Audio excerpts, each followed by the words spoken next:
ಅವರಿಗೆ ಜ್ಞಾನ ಸಿಂಧು, ನೀ ಚಿಂತಾಮಣಿ, ಸ್ವರ ಚಿಂತಾಮಣಿ, ಮಹಾಭಾರತನ ಪಠನೆ ಮಾಡಕತ್ಕೊಂಡ್ರು. ಇವತ್ತು ಏನಾದ್ರು ಮಾಡಿಬಿಟ್ಟು ಈ ವಜ್ರನ ಕಲ್ತ್ಕೊಂಡು ಹೊಡಿಬೇಕು ಅನ್ನೋ ಉದ್ದೇಶಕ್ಕೆ ಬಂದ್ಬಿಟ್ಟೆ. ತಾತನ್ನ ಅವ್ರು ಮಾತಾಡೋದೆಲ್ಲ ಪವಾಡ್ಗಳಿದ್ದಂಗೆ ನನಗೆ. ಅವ್ರು ಯಾಕೆ ಮಾತಾಡ್ತಿರ್ಲಿಲ್ಲ. ಹೌದು, ಮುನಿ ಅವ್ನು ಇಷ್ಟ ಗೊತ್ತ ಕಣ, ಅಡಿಗೆ ಮಾಡ, ಅಲ್ಲಿ ಬರೋರಿಗೆ ಅಡಿಗೆ ಮಾಡಿಸ್ಬೇಕು ನಾವು. ಅಡಿಗೆ ಮಾಡಿ ಯಾರು ಬರಲ್ಲ, ಸುಮ್ನೆ ಯಾಕೆ ಹೇಳ್ತೀವ ನಮಗೆ.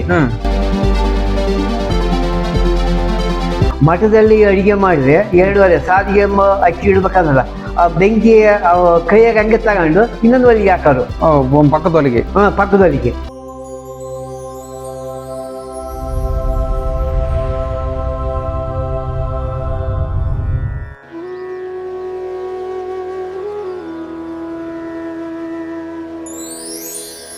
ಕರಿಯಮ್ಮನವ್ರನ್ನ ವೀರಪ್ಪ ತಾತನವರು ವಿವಾಹ ಆಗ್ಬೇಕಾದಾಗ 45 ವರ್ಷ ಇವರಿಗೆ.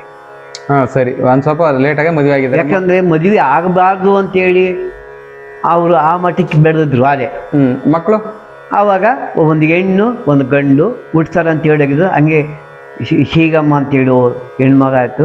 ತಿರ್ಗಿ ಗಂಡು ಮಗ ಶಿವಣ್ಣ ಅಂತೇಳಿ ಅವ್ರಿಗೆ ಹುಟ್ಟಿದ 2 ಗಂಡು ಮಕ್ಕಳು ಹುಟ್ಟಿದ್ವು. ಈಗ ನೀವು ಶಿವಣ್ಣನ ಮಕ್ಕಳು.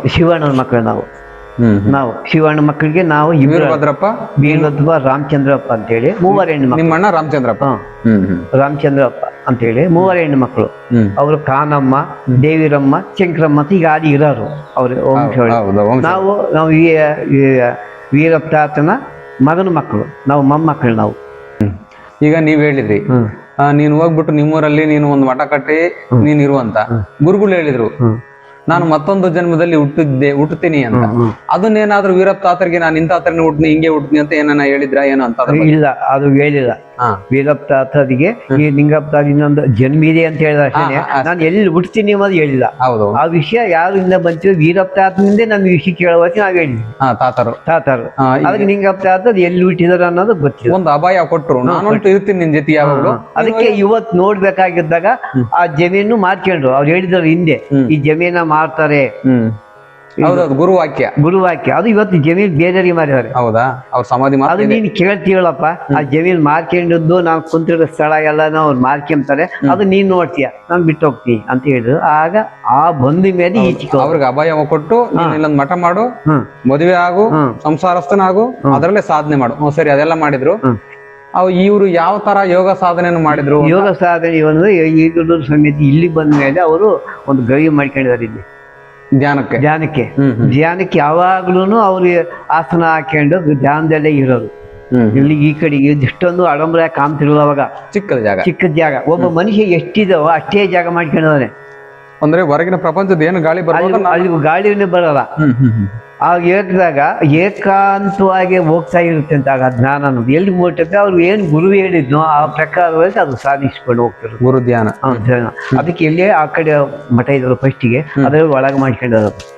ಆ ಜಾಗ ಇದೆ ಗವಿ ತರ ಹಂಗ ಮಾಡ್ಕೊಂಡವ್ರು. ಹಂಗ್ ಮಾಡ್ಕೊಂಡು ಅವ್ರು ಏನ್ ಸಿದ್ಧಿ ಹೇಳಿದ್ರು ಅದನ್ನ ಮಾಡ್ಕೊಂಡ್ರು. ಅದೇ ಹಠ ಮನುಷ್ಯನಿಗೆ, ಇದು ಮಾಡ್ಬೇಕು ಅಂದ್ರೆ ಅದು ಮಾಡಿಬಿಡ್ಬೇಕು. ಆ ರೀತಿಯಾಗಿದ್ರು ಇವರು. ಯಾಕಂದ್ರೆ ವೀರಪ್ಪ ತಾತ ಸುಮ್ಮನೆ ಅಂದಾಗ ಆವಾಗ ವೀರಪ್ಪ ತಾತ ಈಚೆಗೆ ಬಿಟ್ಟು ಬಂದರು ಈ ಕಡೆಗೆ. ತಿರುಗಿ ಈಚೆಗೆ ಅವರು ತಾತರು ಹೋಗಿದ್ದಾರೆ ಅಂತ ತಿಳ್ಬಿಟ್ಟು ಅವರು ಸ್ವಲ್ಪ ಬೇಬಿಟ್ಟು ಆವಾಗ ಅವ್ರಿಗೆ ಸೊರಬಾವಿ, ಅವತ್ತು ಕೊಪ್ಪಳವಾಡಿ ಬಾವಿ, ಒಂದು ಸಮಾಧಿ ಕರುಗಳಿಟ್ಟು ಅದೇ ಬಂದರು ಅಂತ ಹೇಳ್ತಿದ್ರು. ಅವ್ರು ಸಣ್ಣ ಮಕ್ಕಳು ಅಂತೇಳಿ. ಅವರಿಗೆ ಮಕ್ಕಳು ಇಬ್ಬರು.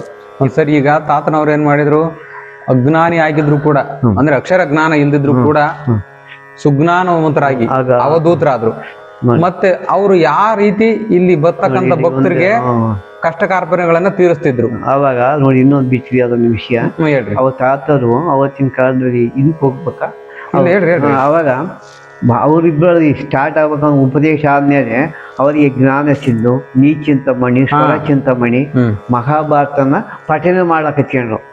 ಈ ಅಭ್ಯಾಸವನ್ನ ನೀನು ಅಭ್ಯಾಸ ಮಾಡಿದ್ರು. ಅವರಿಗೆ ಇದು ಆ ಥರ ಏನು ಬರುತ್ತೆ. ಆವಾಗ ಅವರೆಲ್ಲನೂ ಅಗಲೆಲ್ಲ ಕಟ್ಟಿ ಹೊತ್ಕೊಂಡ್ಬರೋದು, ಬೆಂಕಿ ಹಾಕೋದು, ಬೆಂಕಿ ಬೆಳಕಿನಲ್ಲಿ ಇವರು ಕೇಳೋದು, ಅವ್ರು ಹೇಳೋದು, ಬೋಧನೆ ಮಾಡೋದು.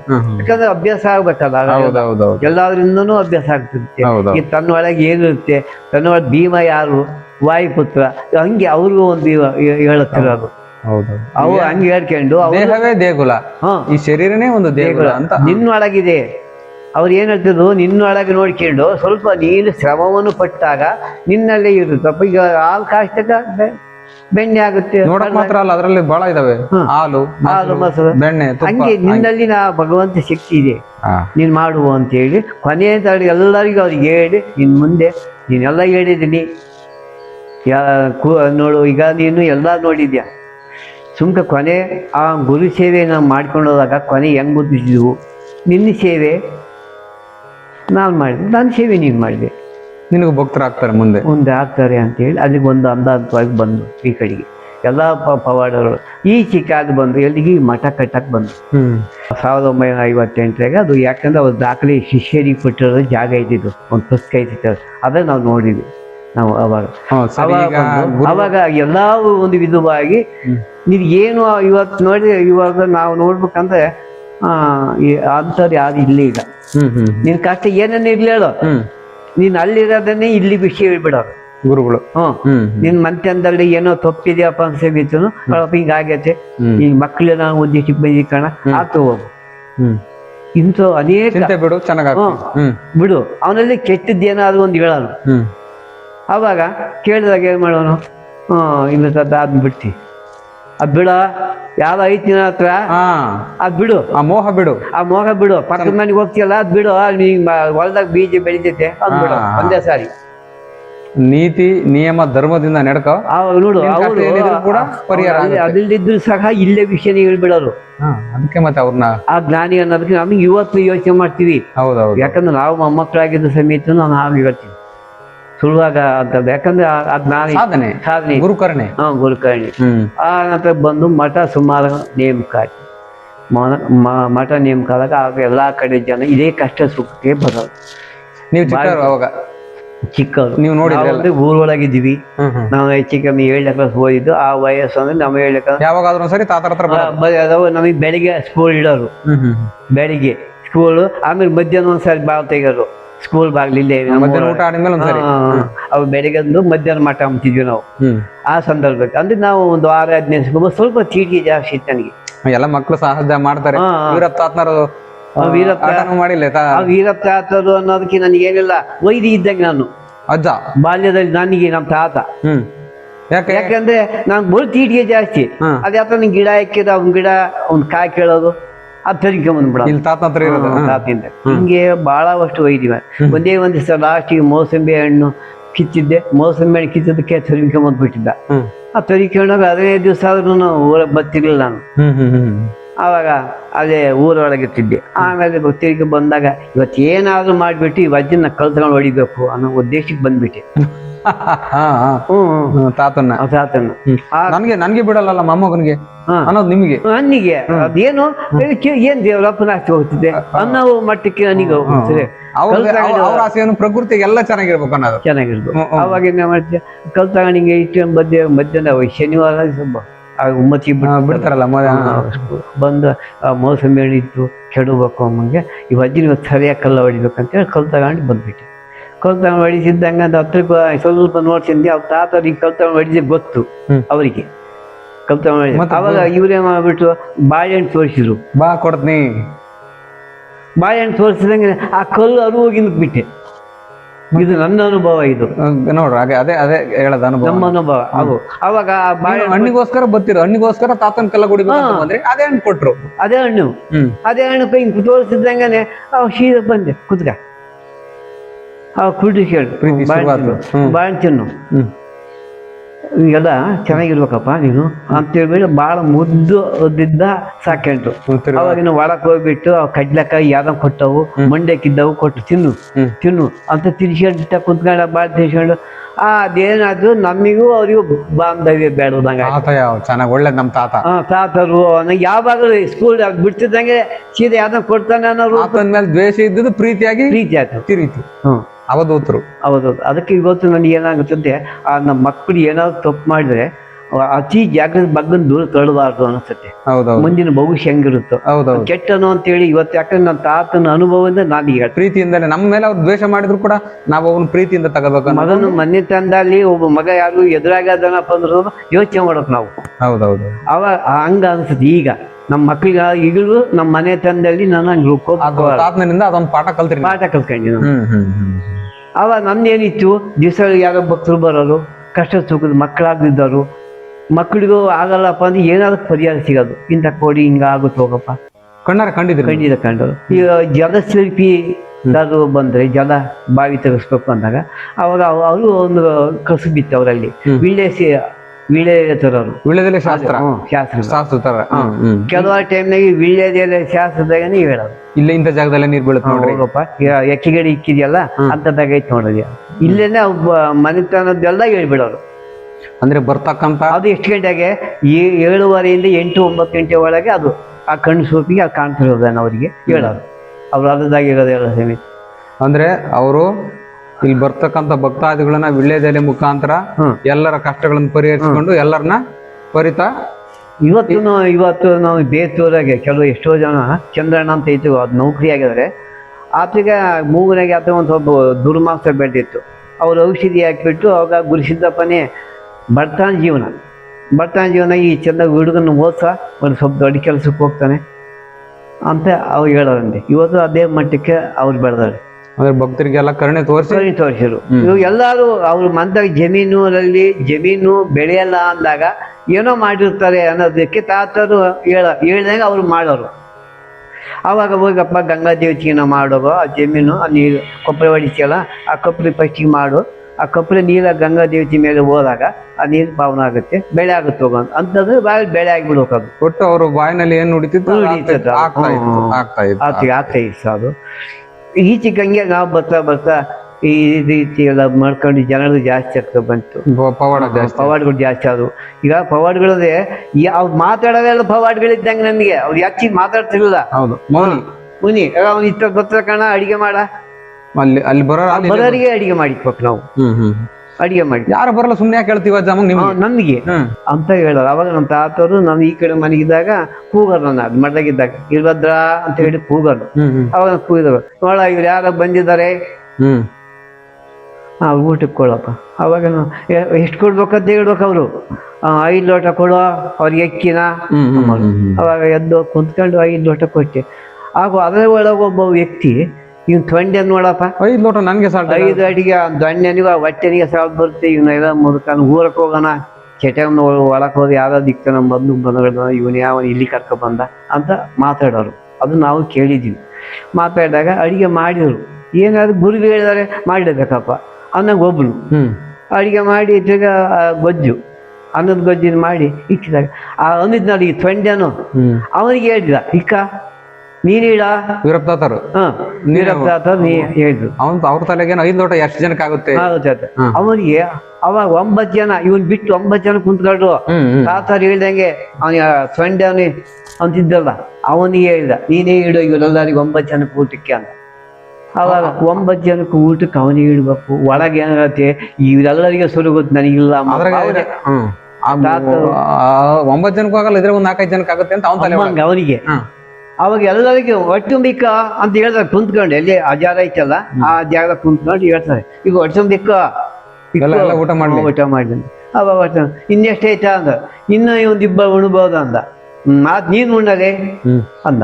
ಇನ್ನು ಎಷ್ಟೈತೆ ಆಮೇಲೆ ಆಗ ಉಂಡ ಮೇಲೆ ತೊಂಡೆನೆಲ್ಲ 5 ಲೋಟ ಕೊಟ್ಟಿದ್ ಕಣ ಆತ ಅಂದಾಗ ಅಷ್ಟು ಮನೋಭಾವ ಹಂಚ್ಕೊಂಡ್ಬಿಟ್ರು ಎಲ್ಲರೂ ಇವನ್ ಮಾತು. ತಾತರನ್ನ ಯಕ್ಷಿದಂಗ. ಅವಾಗ ಇನ್ನಿಬ್ಬರಿಗೆ ಆಗುತ್ತೆ ನೋಡು ಅನ್ನದು ಅಂತ ತಾತರು. ಅಂದ್ರೆ ಅನ್ನದ ಹಗಲಿನಲ್ಲಿ ಅಕ್ಷಯ ಮಾಡ್ತಕ್ಕಂತ ಶಕ್ತಿ ಇತ್ತು ಅಂತ ನಾವು ಹೇಳ್ತೀವಿ. ಅದನ್ನ ಅವಾಗ ಊರಾಗ ಇಬ್ಬರು ಬರ್ತಾರೆ, ಊರಿನೊಳಗೆ ಅವ್ರು ಇದು ಅನ್ನ ಮುಗಿಯುತ್ತೆ ಅಂತ ಹೇಳಿ ಅಲ್ಲಿ ಅವಾಗ ಇನ್ನಿಬ್ಬರಿಗೆ ಮುಗಿತ ನಾವು ಮುಗೀತ. ಅದಕ್ಕೆ ಅವ್ರು ಅವತ್ತು ಮಾಡೋಗಿದ್ದು ಅನ್ನದಾಸೋಹ ಇವತ್ತು ನಿರಂತರವಾಗಿ ನಾವ ಸಾಕಷ್ಟು ಅದು ಅನುಭವ ತಗೊಂಡಿದ್ದೀವಿ. ಯಾಕಂದ್ರೆ ನಾನು ಮೊಮ್ಮಗನಾಗಿದ್ದು ಸಹ ಅವ್ರ ಮಾತು ಬಿಟ್ಟು ಹೇಳಿದ್ ತಗೊಂಡಂಗ ಹೋಗಿದ್ದಾಗ ನಾವು ಪೆಟ್ಟು ಅನುಭವಿಸಿದ್ವಿ. ಹೌದೌದು. ಯಾಕಂದ್ರೆ ಪೆಟ್ಟು ಅನುಭವಿಸಿದಾಗ ನಮಗೆ ಅನುಭವ ಬರೋದು ಇದು ಆಧ್ಯಾತ್ಮಿಕ ಅನ್ನೋದು. ಹೌದು. ಈಗ ಯಾರು ಉಪವಾಸ ಇರಂಗಿಲ್ಲ. ಅವಾಗ ಈಗ ಕಂಪ್ನಿ ಒಂದ್ ದಿವಸ ಪಕ್ಕದಾಗ ವ್ಯವಸಾಯ ಹೂಡಿರೋ ನಾನು ವ್ಯವಸಾಯಕ್ಕೆ ಹೂಡ್ಬೇಕು ಅಂತ ಇದ್ವಿ. ಅವಾಗ ಹೂಡ್ಬೇಕಂತ ಹೋದ್ರೆ ನಮ್ಮ ತಾತರು ಬಾರೋ ಟೀ ಕುಡಿದ್ಮೇಲೆ ಅಡಿಕೆಲ್ ಕುಟ್ಕೊಡು ಅನ್ನ. ಕುಟ್ಟಿಗೆ ಹೋಗು ನೀನೇನೆ ಅನ್ನಂಗೆ ನಾನು ಅಡಿಕೆಲ್ ಹಾಕಾರ ಅಡಿಕೆಲ್ ಹಾಕೋದು, ಯಾವಾಗ ಅಡಿಕೆಲ್ ಹಾಕೋರು. ಅವಾಗ ನಾನು ಅಡಿಕೆಲ್ ಹಾಕೊಂಡು ಹೋಗಿ ಕುಟ್ಟಿದಂಗೆ ಅದೇ ಹೋಗ್ಬಿಟ್ಟೆ ಜೋರಾಗೆ, ಅದೇ ಮುಖನಾಗೆ. ಅಲ್ಲಿ ಕರಿಕೆ ಬೆಳೆದಿತ್ತು, ಕರಿಕೆ ಹೋಗಿ ಹೋಯ್ಕೊಂಡ್ ಬಿದ್ಬಿಟ್ಟೆ. ಇವಾಗ ನೋಡ ವ್ಯವಸಾಯ ಹೊಡಿಯ ಅಂತ ಕೂಗೋರು ಗೋವಾಗಿ. ಸರಿ.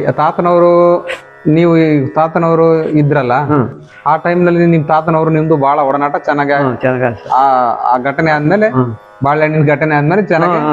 ಯಾಕಂದ್ರೆ ಅದು ಬರಬೇಕಾದಾಗ ನನಗೊಂದು ಅದೊಂದು ಘಟನೆ ಆವತ್ತು. ಇಂಥವು ಅನೇಕ ಭಕ್ತರು ಬರೋರು. ಇದು ನಮ್ಮೂರೊಳಗೇನೋ ಒಂದ್ಸರಿ ಉಪ್ಪಾರಿದ್ದಾರೆ, ಆ ಹುಡುಗನಿಗೆ ಮುದ್ರೆ ಹಾಕ್ಸ್ಬೇಕು ಅಂತೇಳಿ ತಿಮ್ಮಪ್ಪ ಅಂತೇಳಿ ಉಪ್ಪಾರಿ ಇದ್ದಾನೆ ಈಗಲೂ. ಮುದ್ರೆ ಹಾಕ್ಸ ತಿಮ್ಮಪ್ಪ ಅಂತ ಮಾಡಪ್ಪ ಇವನಿಗೆ ಮುದುಕದಾನೆ ಕರೆಗೆ, ಅವನ್ ತೆಗೆ ಹಾಕ್ಸ್ಬೇಕು ನೀವು ಮುದ್ರೆನ ಅಂತ ಇಲ್ಲಿಂದ ದೃಷ್ಟಿ ಇಟ್ಟು ನೋಡೋರು. ಅವಾಗ 8 ದಿವಸ ಕಾದ್ಮೇಲೆ ಆ ಮುದುಕ ಸಿಕ್ಕಿದಂತ, ಅವಾಗ ಮುದ್ರೆ ಹಾಕ್ಸಿದ್ರು ಆ ಹುಡುಗನ. ನೋಡಿತಾರೆಲ್ಲ ಪವಾಡಗಳು. ಪವಾಡ ನಡೆದಿದ್ದಾರೆ, ಅವು ನಡೆದಿದ್ದಾವೆ. ಅಂಥವು ಅನೇಕ ಅವರವು ಪವಾಡಗಳು ಇದಾವೆ. ಮಾತಿಗೂ ಪವಾಡನೆ. ಈಗ ಮಳೆಗಿಲ್ಲ ಕಾಣಪ್ಪ ಅಂದ್ರೆ ಮಳೆ ತರಿಸ್ಕೊಂಡಿದಾರೆ ಅವರು. ಬರತ್ಕೊಂಡ್ರೆ ಅಂದ್ರೆ ಬರುತ್ತೆ. ಅವರು ಕುರಿ ಮೇಯ್ಬೇಕಪ್ಪ ಅಂದ್ರೆ ನೀರಿನ ದೂರ ಎಲ್ಲ ಅಡಿಗೆ ಹೋದಾಗ ಅಂದ್ರೆ ಮಳೆ ತರಿಸ್ಕೊಂಡಿದ್ದಾರೆ. ನನಗೆ ಬಾಯಾರಿಕೆ ಆಗೈತಪ್ಪ ಅಂದ್ರೆ ಸಹ ಅವರು ಒಂದು ರೂಪದಲ್ಲಿ ಸೇರ್ಕೊಂಡು ನೀರು ಕುಡಿದಿದ್ದಾರೆ. ಪರಕಾಯ ಪ್ರವೇಶ ಅಂತ ಅದನ್ನ ಮಾಡ್ತಾರೆ. ಆ ಶಕ್ತಿನೂ ಅವರಲ್ಲಿ ಇತ್ತು ಅಂತ ಹೇಳ್ತಿದ್ರು. ಯಾಕಂದ್ರೆ ತಾತ ಹೇಳೋದು ಏನಿಲ್ಲ ಕಣ, ದಿನ ಒಳಗಂಗ ಮನೆಗೇಂಡೆ ಈಗಣ್ಣ ಹೋದ ನೀರು ಕುಡಿದು ಬಂದ ಅಂತ ಹಿಂಗ ಹೇಳೋದು. ಈಗ ಇದುವರೆಗೂ ನೀವು ಹೇಳಿದ್ರಿ ಕೆಲವು ಪವಾಡಗಳನ್ನ ಮಾಡಿದ್ರು ಅಂತ. ಅವರು ಯಾವ ರೀತಿ ಮಾಡಿದ್ರು ಅನ್ನೋದನ್ನ ನೀವು ಇಲ್ಲಿವರೆಗೂ ನಮ್ಗೆ ಹೇಳಿದ್ರಿ, ಸರಿನಾ? ಈಗೇನು ಅವರು ನಿಮ್ಗೆ ಯಾವ ರೀತಿಯಾಗಿ ನಿಮ್ಗೆ ಮನದಟ್ಟಾತದೇನೋ, ಅವ್ರೇನು ನೀವ್ ಮಾಡಿದ್ ನೋಡಿದ್ರ? ನಮಗೆ ಇವ್ರು ಜ್ಞಾನಿಗಳು ಅನ್ನೋದಕ್ಕೊಂದು ನನ್ಗೆ ಆಗ್ಬೇಕಾದಾಗ ಜಲಸ್ತಂಭ ಮಾಡಿಸಿದ್ರು. ಜಲಸ್ತಂಭ ಅಂದ್ರೆ ನಮ್ದು ಬಾವಿ ಇದೆ ಇಲ್ಲಿ, ಬಾವಿ. ಆ ಬಾವಿ ಇದ್ದಾಗ ನಾವು ಮೋಟರ್ ಎತ್ತಕ್ಕೆ ಹೋಗ್ತಿದ್ವಿ. ಅವಾಗ ಮಧ್ಯಾಹ್ನ ಟೈಮು, ಆ ಟೈಮ್ನಾಗ ವಯಸ್ಸಾಗಿದ್ದು. ಅವತ್ತು 100 ವರ್ಷದ ಮೇಲೆ ಅವರು. ಅಂದ್ರೆ ಆ ಟೈಮ್ನಲ್ಲೂ 100 ವರ್ಷದ ಮೇಲೆ ನೀವು ಅವಾಗ ಚಿಕ್ಕರು ನಾವು ಬೇಡ. ಅವಾಗ ಕಿಟಕಿಯಲ್ಲಿ ನೋಡ್ತಿದ್ವಿ ಏನ್ ಮಾಡುತ್ತೆ. ಜನ ನೋಡ್ಕೊಂಡು ಹೋಗೋರು, ಯಾರು ಇಲ್ಲ ಅಂದಾಗ ಹೋಗ ಬಾವಿ ಒಳಕ್ ಹೋಗೋರು. ಅವಾಗ ಈ ಬಿದ್ದಿ ಎಲೆ ಇರುತ್ತಲ್ಲ, ಆ ಎಲೆ ಮೇಲೆ ಹೆಂಗ್ ತಿರುಗಾಡ್ತದ ಹಂಗ್ ತಿರುಗಾಡೋದು ದೇಹ ನೀರಿನೊಳಗೆ, ನೀರ್ ಮೇಲೆ ಮೇಲೆ ಮೇಲೆ ಮೇಲೆ ಮೇಲೆ. ಅದು ನಾವು ಇದೇನು ಹಿಂಗ್ ಮಾಡ್ತಾನಲ್ಲ, ಒಂದ್ ರೀತಿ ನನಗೆ ಭಯ. ಒಂದು ಹಿಂಗ್ ಮಾಡ್ತೀಯಲ್ಲ ಅಮ್ಮ ಉದ್ದೇಶಿಗೆ. ಆಮೇಲೆ ಯಾರಿಗೂ ಹೇಳ್ಬೇಡ ಕಣಯ್ಯ ಇಂಥವೆಲ್ಲ ನೋಡಿದ ಅಮ್ಮರು. ಅವರು ಅವಧೂತರು ಯಾರನ್ನು ತೋರಿಸ್ತಿರಲಿಲ್ಲ. ಈ ರೀತಿ ಒಂದು ಬಂತು. ಈಗ ಮಠದಲ್ಲಿ ಅಡಿಗೆ ಮಾಡಿದ್ರೆ 2 ಸಾರಿಗೆ ಅಕ್ಕಿ ಇಡ್ಬೇಕಂದ್ರಲ್ಲ, ಆ ಬೆಂಕಿ ಕೈಯಾಗ ಹಂಗೆ ತಗೊಂಡು ಇನ್ನೊಂದು ಒಲಿಗೆ ಹಾಕೋರು, ಪಕ್ಕದೊಲಿಗೆ ಅನ್ನ ಸಾಂಬಾರ್ ಎಲ್ಲ ಆಗ್ಬೇಕು. ಅದ್ ಯಾಕೆ ಮಾಡೋರು ಅಡಿಗೆ ಅಂದಾಗ, ಅವ್ರು ಯಾರೋ ಬರೋರು ಇದ್ದಾಗ ಮಾತ್ರ ಹೆಂಗ್ ಮಾಡೋರು ಅವ್ರು ಸೂಚನೆ. ಅವ್ರಿಗೆ ಇದೇಂತ ಆದವರು ಇಷ್ಟೊಂದು ನಾವು ಬರೋದಕ್ಕೆ ಅಡಿಗೆ ಮಾಡಿದಾರ ಅಂತೇಳಿ ಅವ್ರು ಹಚ್ಚೆ ಬಡೋರು. ಅವಾಗ ನಮ್ಮ ಸ್ವಂತ ಹೊಟ್ಟೆ ಹಸಿತ್ತು ನಮಗೆ. ಒಳ್ಳೆ ಕೆಲಸ ಮಾಡಿದ ಊಟ ಮಾಡಿ ಪಡಿಸಿ ಆತಪ್ಪ ಒಳ್ಳೇದಾಯ್ತು ಊಟ ಮಾಡಿ. ಆ ಬಂದ ಕೆಲಸ ಅವ್ರಿಗೆ ಕೇಳೋರು, ಬಾವಿ ತೆಗಿಸ್ಬೇಕಂತಿದ್ದೀನಿ ಅಂತ ಹೇಳಿ ಕೇಳೋರು. ಬಾವಿ ಆಯ್ತಪ್ಪ ತೆಗೆಸು, ಇಂಥ ಕಡೆ ತೆಗೆಸು, ಇವತ್ತು ಬಿಟ್ಟು ನಾಳೆ ಬಾ ಅಂತ ಹೇಳೋರು. ಅವ ಮನಿಕೊಂಡು ಅವ್ರಿಗೆ ಇಳ್ಳೆದೆಡೆ ತಗೊಂಡು ಬಂದಾಗ ಬಾವಿ ಕೆಲಸಕ್ಕೆ ಅವ್ರು ಹೇಳೋರು. ಈಗ ಇನ್ನೊಂದು ಟೈಮ್ನಲ್ಲಿ ತಾತ ಕುರಿ ಹೊಡ್ಕೊಂಡು ಇನ್ನು ಕುರಿ ಕಾಯ್ತಿದ್ರಲ್ಲ ಆ ಕಡೆಯಿಂದ ಬಂದಾಗ, ಈ ಕರಿಣ ಮರ ಅಂದ್ರೆ ಈಗ 4 ಕಿಲೋಮೀಟರ್ ಆಗುತ್ತೆ. ಯಾವರು ಕರಿಯಣ್ಣನ ಮರ ಅಂತೀವಿ, ಅಡ್ಡ ರಸ್ತೆ ಅದು.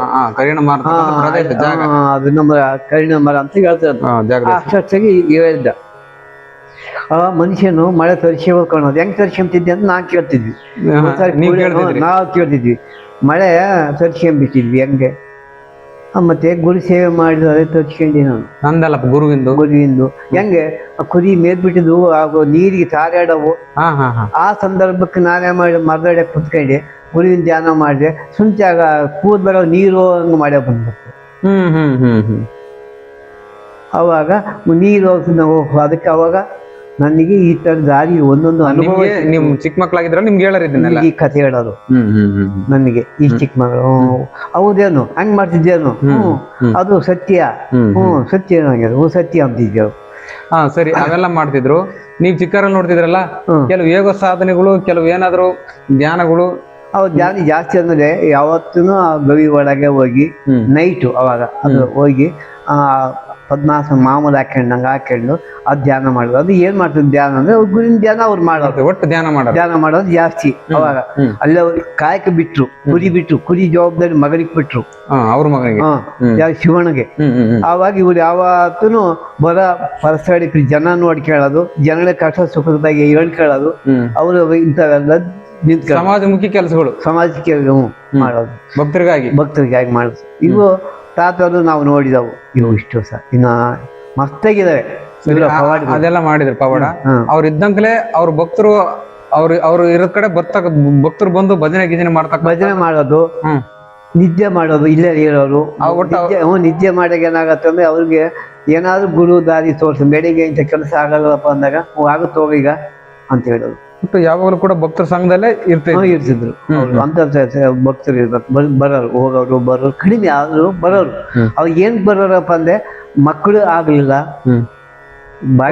ಸಮಸ್ಯೆ ಇಟ್ಕೊಂಡೇ ಬರ್ತಿದ್ದ ಅವ್ರು ಜ್ಞಾನಕ್ಕಾಗಿ ಅಂತ ಏನು ಬರ್ತಿಲ್ಲ. ಒಟ್ಟು ಸಮಸ್ಯೆಗಳು ಗುರು ಮುಖ ದರ್ಶನ ಆಗ್ತದೆ, ಅವ್ರ ಸಮಸ್ಯೆಗಳು ಪರಿಹಾರ ಆಗೋದು. ಯಾವ್ದು ಇವತ್ತು ಆಗಿಲ್ಲ ಹಿಂಗಿಲ್ಲ, ಅವ್ರು ಏನ್ ಹೇಳ್ಯಾರಪ್ಪ ಆಗತ್ತು. ಅದ್ ಯಾವ್ದು ಇಟ್ಕೊಂಡು ಹೇಳ್ತಿರಲ್ಲ, ಆಗತ್ತು ಹೋಗ ಗಂಡ್ಮಗ ಆಗತ್ತು ಹೋಗ ಅಂತ ಆಗ್ಬಿಡೋದು. ಮತ್ತೆ ಅವ್ರ ಜೀವನಚರ್ಯ ಹೆಂಗಿತ್ತು? ಬೆಳಿಗ್ಗೆ ಎಷ್ಟು ಗಂಟೆಗೆ ಎದ್ದಳರು? ಬೆಳಿಗ್ಗೆ ಕಂಬಿಡೋರು 3:15 4 ಗಂಟೆಗೆ ಅದು ಎದ್ದರವರು ಪ್ರತಿನಿತ್ಯ. ನೈಟು 3:15 4 ಗಂಟೆಗೆ ಎದ್ದು ಅವರು ಅಷ್ಟೊತ್ತಿಗೆ ಗುರು ಧ್ಯಾನ ಮಾಡೋದು ಒಳಗಡೆ. ಅವಾಗ ನಾವು ಅಷ್ಟೊತ್ತಿಗೆ ನೀರು ತಂದಿಕ್ಕಿರ್ತಿದ್ವಿ, ಗುರು ಧ್ಯಾನ ಮಾಡಿ.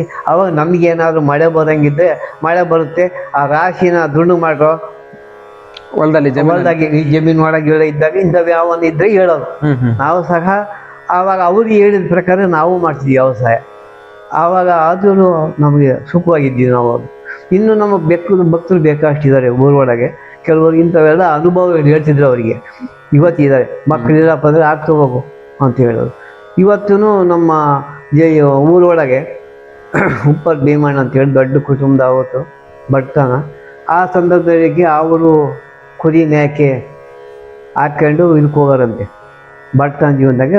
ಯಾವುದೋ ಗೌಸಂದ್ರ ಮಾರಮ್ಮಗೆ ತಾತರ ಪರಿಚಯ ಆಯ್ತು ಅವರಿಗೆ.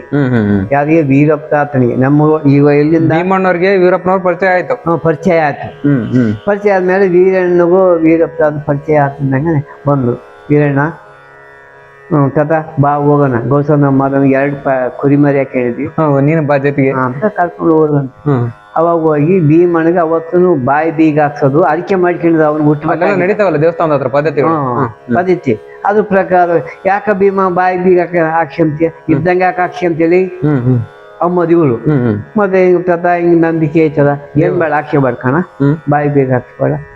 ಅವೆಲ್ಲ ಬಿಡಿಸಿ ಆ ಕುರಿ ಮರಿಯಿಂದ ನಾವು ಪ್ರಾಣಿತ್ಯ ಮಾಡಬಾರ್ದು, ಪಾಪ ಮಾಡಂಗಾಗುತ್ತೆ. ಮತ್ತೆ ನಾವು ಹಿಂದಕ್ಕೆ ಹೋಗ್ಬೇಕಾಗತ್ತೆ. ಕುರಿ ಕಡಿಬೇಡ್ರಿ, ಕೊಯ್ಬೇಡ್ರಿ ಅಂತೇಳಿ, ಹಿಂಸೆ ಮಾಡಬೇಡ್ರಿ ಅಂತೇಳಿ ಕುರಿ ಹೊಡ್ಕೊಂಡು ಬಂದಾರೆ. ಊರಿಗೆ ಹೊಡ್ಕೊಂಡು ಬಂದ್ಮೇಲೆ ಅವರಿಗೆ ಆ ಕುರಿ ಮರಿ ಮಾರಿ ಆ ದೇವಸ್ಥಾನಕ್ಕೆ ಕೊಡ್ರಿ, ದೀಪಕ್ಕೂ ಎಣ್ಣೆ ಅದೇ ದೇವಸ್ಥಾನಕ್ಕೆ ಕೊಡ್ರಿ ಅಂತೇಳಿ ಅವತ್ತು ತಪ್ಪಿಸಿದೆ ಅಂತ ಹೇಳೋರು ಅವನನ್ನು ಹಿರಿಯ. ಆವಾಗ ಇವರು ತುಂಬ ಇವ್ರ ಮಂತ್ಯದಲ್ಲಿ ಎಲ್ಲ ಮದ್ದು ಮಾಂಸ ಬಿಡಿಸಿ ಮೇಲೆ ಬಂದು ಊರಿಗೆ ಸಾವುಕಾರ ಅದು ಕುಟುಂಬದಲ್ಲಿ. ಅವ್ರ ಕಷ್ಟ ಸುಖದಾಗೆಲ್ಲ ನೋಡ್ಕೊಂಡು ದೊಡ್ಡ ಶ್ರೀಮಂತ ಆಗಿದ್ದಾರೆ.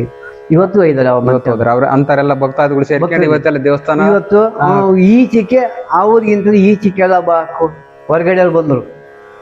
ಬೇತೂರು, ಚನ್ನಮಕ್ಕಳ್ಳಿ, ಜೈನ್ ಕೋಟೆ, ಈಚೆಗೆಲ್ಲ ಬಂದು ಹಂಗೆ ಬಂದು ವ್ಯವಹಾರ ಇಟ್ಕೊಂಡಂಗಾಗಿ ಕೊನೆಗೆ ವೀರಪ್ಪ ತಾತನ ಸತ ನಾವು ಒಂದು ವಿಗ್ರಹ ಮಾಡಿಸ್ಬೇಕು ಅಂತ ಹೇಳಿದ್ವಿ. ಭಕ್ತಾದಿಗಳು ನಮ್ಮ ತಂದೆಯವರು ಇದ್ದು ಶಿವಣ್ಣ ಯಾಕೆ ಮಾಡ್ಕೊಂತಾರಪ್ಪ ಅಂತ ಹೇಳಿದ್ರು. ಇಲ್ಲಪ್ಪ ಬೇಕು, ನಮಗೆ ಒಂದು ಆಪಕ್ಷಿಗೆ ನೋಡ್ಬೇಕು, ಯಾವಾಗಲೂ ಕಾಣ್ಬೇಕು ಆಪಕ್ಷಿಗೆ ಬ್ಯಾಡ್ಸ್ಕೊಂತೀರೇನು, ಆತಪ್ಪ ನಿಮ್ಮಿಚ್ಛೆ ಮಾಡಿಸಿ ಹೇಳ್ರಿ ಅಂತ ಹೇಳಿ ಅದು ಒಂದು ಸ್ವಲ್ಪ ದಿವಸದಾಗ ಮಾತುಕತೆ ಆಗಿ ಅವ್ರಿದ್ದಂಕಲೇನೆ ಪ್ರತಿಮೆನ ಪ್ರತಿಮೆ ಮಾಡ್ಸಕ್ಕೆ ಮಾಡ್ಸಿದ್ವಿ. ಮಾಡಿಸಿ ವಿಗ್ರಹ ಅಲ್ಲಿ ಇಟ್ಟಿವಿ. ಅಷ್ಟೊಳಗೆ ಆದ ತಕ್ಷಣ ಸಮಾಧಿನ ತೆಗಿಸಿದ್ರು ಅವರೇನೆ. ಅವರ ಕಣ್ಣು ಎದುರಿಗೆ ಸಮಾಧಿ ಎಲ್ಲ ಕ್ಲೀನ್ ಆಗಿ 8 ಅಡಿ ಸಮಾಧಿ. ಅದು 8 ಅಡಿ ಸಮಾಧಿನ ಆಳವಾಗಿ ತೆಗಿಸಿ ಎಲ್ಲ ಅದು ಕಲ್ಲು ಬಂಡಿಗಳು. ಕೆಲವ್ರದೆಲ್ಲ ಈಗ ನಾವು ಸಾಮಾನ್ಯ ಜನಗಳದೆಲ್ಲ 6 ಅಡಿ ಅಂತಾರೆ, ಅವ್ರು 8 ಮಾಡಿದ್ದಾರೆ. 8 ಅಡಿ ಯಾಕಂದ್ರೆ ತಿರ್ಗ ಒಳಗಡೆ ಆಯ ಹಾಕಿಬೇಕು. ಆಯ ಹಾಕಿ ಒಳಗಡೆ ಗುಡಿ ಕಟ್ಸ್ಬೇಕು. ಆ ಗುಡಿ ಒಳಗೆ ನಾವು ಕುಂಡ್ರಿಸಿರೋದು ಅದನ್ನ ನಾವು ನೋಡಿ ನಾವೇ ಮಾಡಿದ್ದು ಅದನ್ನ. ಆತರ ಕೊನೆಗೆ ಅವಾಗ ಗುಡಿ ಒಳಗೆ ಕುಂಡ್ರಿಸಿದ್ವಿ. ಅದನ್ನ ಅವರೇ ಮುಂಚೆ ಮಾಡಿಸಿದ್ರು ಸರ್ ಅದನ್ನ. ಯಾವ್ದನ್ನ ಅದ ಸಮಾಧಿದು.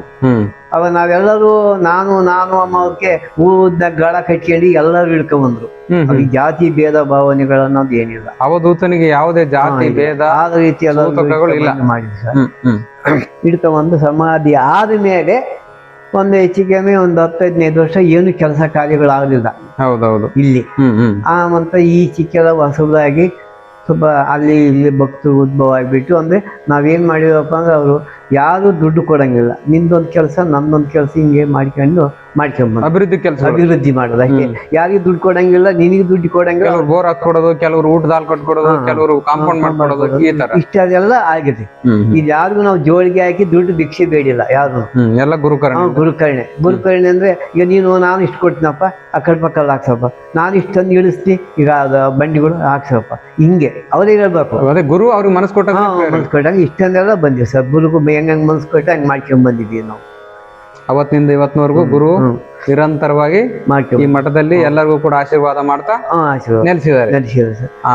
ಅದು ಇದು ಒಳಮಠ, ಇದು ಹೊರಮಠ, 2 ಮಠ ಅಂದೆ. ಅವ್ರ ಗವಿ ಒಳಗಡೆ ಇದೆ, ಆ ಕಡೆ ಮಠದಲ್ಲಿ ಇದೆ. ಧ್ಯಾನ ಮಾಡ್ತಕ್ಕಂಥ ಜಾಗ ಆ ಕಡೆ ಇದೆ. ಫಸ್ಟ್ ಇದ್ರಲ್ಲ ವಾಸವಾಗಿದ್ನಲ್ಲ ಅಲ್ಲಿ ಇದೆ. ಭಕ್ತರು ಬಂದ ಏನನ್ನ ಹೇಳಬೇಕಂದ್ರೆ ಈ ಜಾಗ ಭಕ್ತರು ಅಂದ್ರೆ ಬೆಳಿಗ್ಗೆ ಅವ್ರು ಬರೋರು. ಬೆಳಿಗ್ಗೆ ಬಂದು ಅಲ್ಲಿ ಕುಂತ್ಕೊಂಬರು. ಕುಂತ್ಕೊಂಡಾಗ ಅವ್ರು ಅಲ್ಲಿ ಅವ್ರಿಗೆ ಹೇಳೋದ್ ಬೇಕಾಗಿಲ್ಲ, ನೀನ್ ಇದಕ್ಕೆ ಬಂದಿದೀಯ ಅಂತ ಹೇಳೋರು. ನಿನಗೆ ಗಂಡು ಮಕ್ಳು ಭಕ್ತರ ಕಷ್ಟ ಗೊತ್ತಾಗ್ಬಿಡೋದು. ನಿನಗೆ ಗಂಡು ಮಕ್ಳು ಅಂತ ಬಂದಿದೆಯಲ್ಲ ಆಗ್ತೋವಾಗ ಅಂತ ಹೇಳ್ಬಿಡೋರು. ಅಷ್ಟೇ ನಂಬಿಕೆ ಅವ್ರಿಗಿದ್ದು ಅವಾಗ ಹೋಗ್ಬಿಡೋರು. ಈಗ ಇನ್ನೊಂದು ಉದ್ದೇಶಕ್ಕೆ ನಮ್ಮ ಮಗನಿಗೆ ಇವತ್ತು ದೊಡ್ಡ ಚೆಲ್ಲೂರು ಅವ್ರದ್ದು ಬಾವಿ ತೆಗಿಸ್ಬೇಕು, ಮನೆ ಕಟ್ಸ್ಬೇಕು, ನನ್ನ ಮಗ ಹೇಳಿ ಮತ್ತೆ ಕೇಳಲ್ಲ ಅಂತ ಹೇಳ್ತಾರೆ. ಈ ದೊಡ್ಡ ಚೆಲ್ಲೂರು ಅವ್ರದ್ದು ನಾಯಕರು ನಿಂಗಣ್ಣ ಅಂತ ಇದ್ದಾನೆ. ಅದು ಏನು ಸತ್ತೋದು ಬಂದು ತಾತ ಕೇಳೋಣ. ಅವನ್ನೆಲ್ಲ ಮಾಡ್ಕೊಂತಾನ ಕಣ, ನೀನೇನು ಮಾಡೋಕೆ ಹೋಗಬೇಡ, ನೀನು ಫಸ್ಟ್ ಊರ್ ಮುಟ್ಟೋದು ನೋಡ್ಕೇಳ ಅಂತ. ಇದನ್ನ ನಿಧಾನಕ್ಕಾಗಿ ಹೇಳಿದ್ರು ಕೇಳಲ್ಲ ಅಂತ ಹೇಳಿ ಸ್ಪೀಡಾಗಿ ಹೇಳಿದಾರೆ. ಹೋಗ ಎದ್ದೋಗ ಬಂದು ಫಸ್ಟು ಅಂತ ಹೋಗಿ ಹೇಳಿದಾಗ ಪರಶುರಾಮರಾಗ ನಡಿಕೊಂಡು ಹೋಗ್ಬೇಕು ನಾವು. ಅವಾಗ ಸ್ವಲ್ಪ ಒಂದು ತಾತ ಇದ್ದಾಗ ಬಸ್ಗಳು ಕಡಿಮೆ ನಡ್ಕೊಂಡು ಹೋಗಿ ಅಲ್ಲಿ ಒಬ್ಬ ಡಾಕ್ಟ್ರು ಮುಂದೆ ಟೇಬಲ್ ಇರುತ್ತಲ್ಲ, ಹೌದು, ಅಲ್ಲಿ ಹೋಗಿ ಆತ ಅದೇ ಸುತ್ತದ ತಂತರವು ಮುಂದೆ ಜಾಗೃತಿ ಇಂತ ಹೇಳಿದ್ರು. ಈಗ ಅವ್ ತಾತರು ಹೇಳಿದಂಗೆ ಆ ಮಗ ಎಲ್ಲ ಮಾಡ್ಕೊಂಡ, ಮನೆ ಮಠ ಎಲ್ಲ ಮಾಡ್ಕೊಂಡ. ಗುರುಗಳು ಹೇಳಿದ್ರ ಅಂತ ಹೇಳಿದ್ರಿ, ಏನ್ ಹೇಳೋ ನಿನ್ ದಾರಿ ನೀನ್ ನೋಡ್ಕೊಳ್ಳೋ, ಹೇಳಿದ್ರು ಮಗ ಎಲ್ಲ ಮಾಡ್ತಾನೆ, ಮಗ ಮಾಡ್ತದ ಅಂತ. ಅಂದ್ರೆ ಒಬ್ಬ ಸಾಮಾನ್ಯ ಮನುಷ್ಯನ ಸಾವನ್ನು ಕೂಡ ಅರ್ತಿದ್ರು, ಅಷ್ಟು ಸಮರ್ಥರಾಗಿದ್ರು, ಅಷ್ಟು ಜ್ಞಾನಿಗಳಾಗಿದ್ರು ಅಂತವು ಸಾಕಷ್ಟು ನಾವು ಕೇಳಿದೀವಿ. ಅದು ಮನೆತನದಲ್ಲಿ ಯಾವಾಗ ಚೆನ್ನಾಗಿಲ್ಲ ಕಾಣಪ್ಪ ಅಂದ್ರೆ ಅವನಿಗೆ ಆದ್ರೆ ಟೈಮ್ ಆಗೈತೆ ಕಾಣ ಕಳಿಸೋ ಓದಿ. ಅಂದ್ರೆ ಅವ ಸಾವಿನ ಮುನ್ಸೂಚನೆ ಕೊಡ್ತಕ್ಕಂತ ಅನುಭವಗಳು ನಮಗೆ ಬಂದು ಚಿಕ್ಕದಿಗೂ. ಯಾಕಂದ್ರೆ ಬರೋಲ್ವ ಭಕ್ತರು ಬಂದಾಗ ನೀವು ಕಣ್ಣಾರೆ ಕಂಡಿದ್ದೀವಿ. ಇಲ್ಲ ಕಣ ಆದಿವನಿಗ ಹೋಗ ಕಾಲ ಬಂದಿದೆ ಕಣ, ಅವನ್ ಏನು ಇರತಕ್ಕನ ನೋಡ್ಕ. ಈಗ ಅವ್ರು ಸಾಧನೆ ಮಾಡಿರ್ತಕ್ಕಂತ ಜಾಗ ಗದ್ಗೆ ಇದೆ, ನೋಡ್ಬೋದು. ಅದಕ್ಕೆ ಗದ್ಗೆ ಇದೆ. ಅದು ಇಂಥ ಪವಾಡ್ಗಳು ಕೊಡೋದಿಗೆ ನಮಗೆ ಇವ್ರು ಮಹಾತ್ಮರು ಅನ್ನೋ ಒಂದು ಆಸೆ ಬಂದಿದೆ ನಮಗೆ. ಇದು ಈಗ ಏನಪ್ಪಾ ಅಂದ್ರೆ ಈಗೆಲ್ಲ ದೇವಸ್ಥಾನ ಈ ಮಠ ಇಲ್ಲೇವರೆಗೂ ಇಷ್ಟ ಪೂರ್ಣವಾಗಿ ಬೆಳ್ಕೊಂಡೈತೆ. ಭಕ್ತರ ಸಂಖ್ಯೆನೂ ಕೂಡ ಬಹಳ ಆಗ್ತೈತೆ. ಇಲ್ಲಿ ವರ್ಷದಲ್ಲಿ ಈ ಸ್ವಾಮಿಯವರ ಹತ್ರ ಯಾವ್ಯಾವ ಪ್ರೋಗ್ರಾಮ್ಗಳು ನಡೀತವೆ, ಯಾವ್ಯಾವ ಕಾರ್ಯಕ್ರಮಗಳು ನಡೀತವೆ? ಮೊದಲು ತಾತರು ಇದ್ದಾಗೂ ಸಹ ಶಿವರಾತ್ರಿ ಮಾಡೋರು. ಶಿವರಾತ್ರಿ ಹಬ್ಬದಾಗ ಶಿಷ್ಯಂದಿರಿದ್ರು. ಅವಾಗ ಅವ್ರ ಕಾಲ ಆದ್ಮೇಲೆ ತಾತರಿಗೆ 100 ಶಿಷ್ಯಂದಿರಿದ್ರು. 110 120 ಜನ ಶಿಷ್ಯಂದಿರಿದ್ರು. ಆ ಶಿಷ್ಯಂದಿರು ಎಲ್ಲರೂ ಸೇರೋರು ವರ್ಷ ಆ ಶಿವರಾತ್ರಿ ಹಬ್ಬಕ್ಕೆ ಸಾಯಂಕಾಲ ಬಂದು ಅಡಿಗೆ ಮಾಡ್ಕೊಂಡು ಗುರು ಹೇಳಿದಂಗ ಅವರೆಲ್ಲ ಒಂದು ಆಚರಣೆ ರಾತ್ರಿ ಎಲ್ಲ ಜಾಗರಣೆ ಇರೋದು.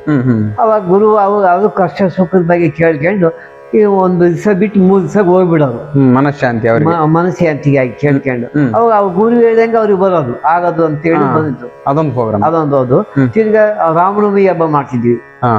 ಅದು ಶಿವರಾತ್ರಿ ಆದ್ಮೇಲೆ ಇನ್ನೊಂದು ತಿಂಗಳಿಗೆ ಬರುತ್ತೆ. ಹಬ್ಬ ಆದ್ಮೇಲೆ ರಾಮನವಮಿ ಅಂತ ಹೆಚ್ಚಿಗೆ ನಮ್ಮ ಬಾಲ್ಯ ತಾತರಿದ್ದಾಗನೆ ಈ ಮತ್ಸಮುದ್ರ ಚಟೆಕಂಬ ಆಗುವಷ್ಟು ಅನ್ನ ಊಟಕ್ಕೆ ಹಾಕ್ಸೋರು. ರಾಮನವಮಿ ಹಬ್ಬ ಅನ್ನ ಸಂತರ್ಪಣೆ ನಿರಂತರ. ಸಂತರ್ಪಣೆ ಹೆಚ್ಚಿಗೆ ಅವತ್ತು ಹಾಲು ಬೆಳಕಿ ಸಾಕಷ್ಟು ಒದಗೋದು, ಸಾಕಷ್ಟು ಜನ ಊಟಕ್ಕೆ ಹಾಕೋದು. ಅದೊಂದು ಆಚರಣೆ. ಅದಾದ ನಂತರ ತಾತರು ಈ ದೇಹ ಬಿಟ್ಟ ಮೇಲೆ ಮಲ್ಲಕಾಶಿ ಹಬ್ಬ ಅಂತ ಹೇಳಿ ಏಕಾದಶಿ ಅಷ್ಟೊತ್ತಿಗೆ ಅವ್ರು ಆಗ ಎಲ್ಲ ನಮ್ಗೆಲ್ಲ ವಿಷಯ ಹೇಳಿದ್ದು. ಸಮಾಧಿ ಇದು ಮಾಡ್ಕೊಂಡು ಏನೇನು ಕಾರ್ಯಕ್ರಮಗಳು ನಡೀಬೇಕು, ಆ ಕಡೆ ವಿಗ್ರಹ ಮಾಡಿಸಿಕ್ಕಿದ್ದು ಎಲ್ಲ ಅಷ್ಟು ಮಾಡಿಸಿದ್ರು ಅವರು. ಇದು ಯಾವ ಜಾಗ? ಅವ್ರು ಏನ್ ಮಾಡ್ತಾ ಇದ್ರಿ ಇಲ್ಲಿ? ಬೆಳಿಗ್ಗೆ ಅವರು ಸ್ನಾನ ಮಾಡ್ಕೊಂಡು ಪೂಜೆ ಮಾಡ್ಕೊಂಡು ಧ್ಯಾನ ಮುಗಿಸ್ಕೊಂಡು ಬಂದ್ಮೇಲೆ ಬೆಳಿಗ್ಗೆ 6 ಗಂಟೆಗೆ ಬಂದು ಈ ಸಡಕ್ ಕುತ್ಕೊಂಬೋದು. ಅಷ್ಟೊತ್ತಿಗೆ ಭಕ್ತರು ಅವ್ರಿಗೆ ಗೊತ್ತಿರೋದು ಈ ತಾತ ಇಷ್ಟೊತ್ತಿಗೆ ಎದ್ದಿದ್ರೆ ನಮ್ಗೆ ಏನಾದ್ರು ಕೆಲಸಗಳಾಗ್ತೇವೆ ಅಂತೇಳಿ ಆಗ ಈ ಟೈಮಿಗೆ ಇಲ್ಲಿ ಕುತ್ಕೊಂಡಿರೋದು.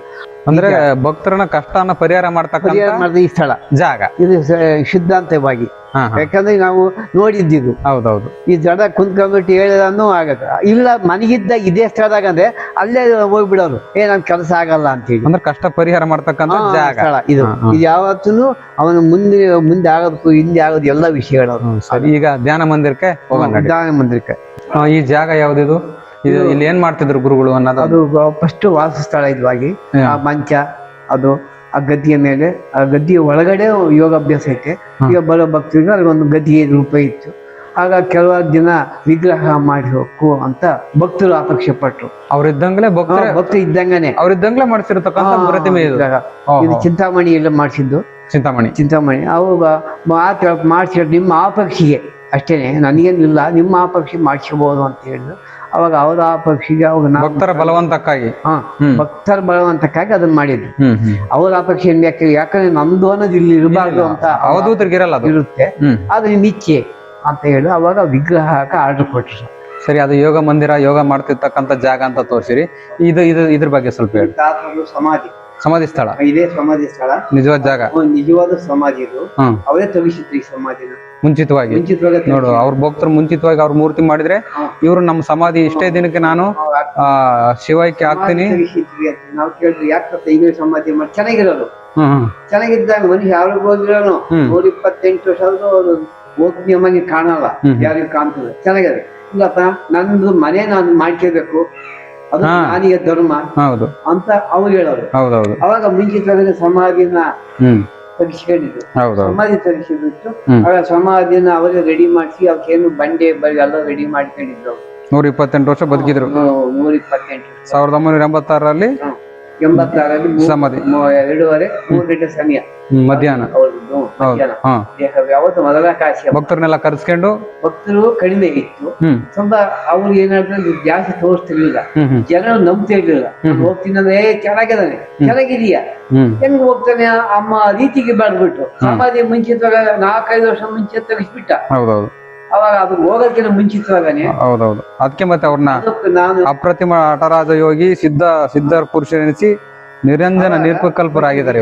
ಮಾಡಿಸಿದ್ದಲ್ಲ ಆ ವಿಗ್ರಹ ತರಿಸಿ, ಆ ವಿಗ್ರಹ ತರಿಸಿ ಆ ಹಳೆ ಮಠ ಐತಲ್ಲ ಆ ಕಡೆ ಧ್ಯಾನ ಮಂದಿರ ಆ ಕಟ್ಟೆನ ಅವರೇ ಇಡಿಸಿದ್ರು. ಅವಾಗ ತಿರ್ಗಿ ಅದೇ ಮೊದ್ಲಕಾಶಿ ಬದಲಿಸಿ ಇವರು ಕಾಯಿ ಹೊಂದ್ಬಿಟ್ರು. ನನ್ನ ಶರೀರ ಯಾವಾಗ ಈ ಕಾಯನ್ನು ಬಿಡುತ್ತೆ ಅನ್ನೋದು ಅವ್ರಿಗೆ ಗೊತ್ತಿತ್ತು. ಅವಾಗ ನಮ್ಮ ಹೋಗ್ತಪ್ಪ ಅಂತ ಹೇಳಿದ್ರು. ಇದುವರೆಗೂ ನಮ್ಮ ಚಟಕಂಬದ ವೀರಪ್ರತಾತನವರ ಬಗ್ಗೆ, ಅವರ ಪವಾಡಗಳ ಬಗ್ಗೆ, ಅವರ ಜೀವನದ ಬಗ್ಗೆ, ಅವರ ಆಧ್ಯಾತ್ಮಿಕ ಸಾಧನೆ ಬಗ್ಗೆ ನಮ್ಗೆ ಸಂಕ್ಷಿಪ್ತವಾಗಿ ಇಲ್ಲಿವರೆಗೂ ವಿವರಣೆ ನೀಡಿರ್ತಕ್ಕಂಥ ಅವರ ಮೊಮ್ಮಗಾಗಿರ್ತಕ್ಕಂಥ ವೀರಭದ್ರಪ್ಪನವರು ನಮ್ಗೆ ಬಹಳ ಸಹಕಾರ ಕೊಟ್ಟಿದ್ದಾರೆ. ಇದೇ ರೀತಿ ನಾವು ಕೂಡ ಸ್ವಾಮಿಯವರ ದರ್ಶನ ಪಡೆದು ನಾವು ಕೂಡ ಪುನೀತರಾಗಿದ್ವಿ. ಇಲ್ಲಿವರೆಗೂ ನಮ್ಗೆ ಸಹಕಾರ ಕೊಟ್ಟಿರ್ತಕ್ಕಂಥ ವೀರಭದ್ರಪ್ಪನವ್ರಿಗೆ ನಮಸ್ಕಾರ.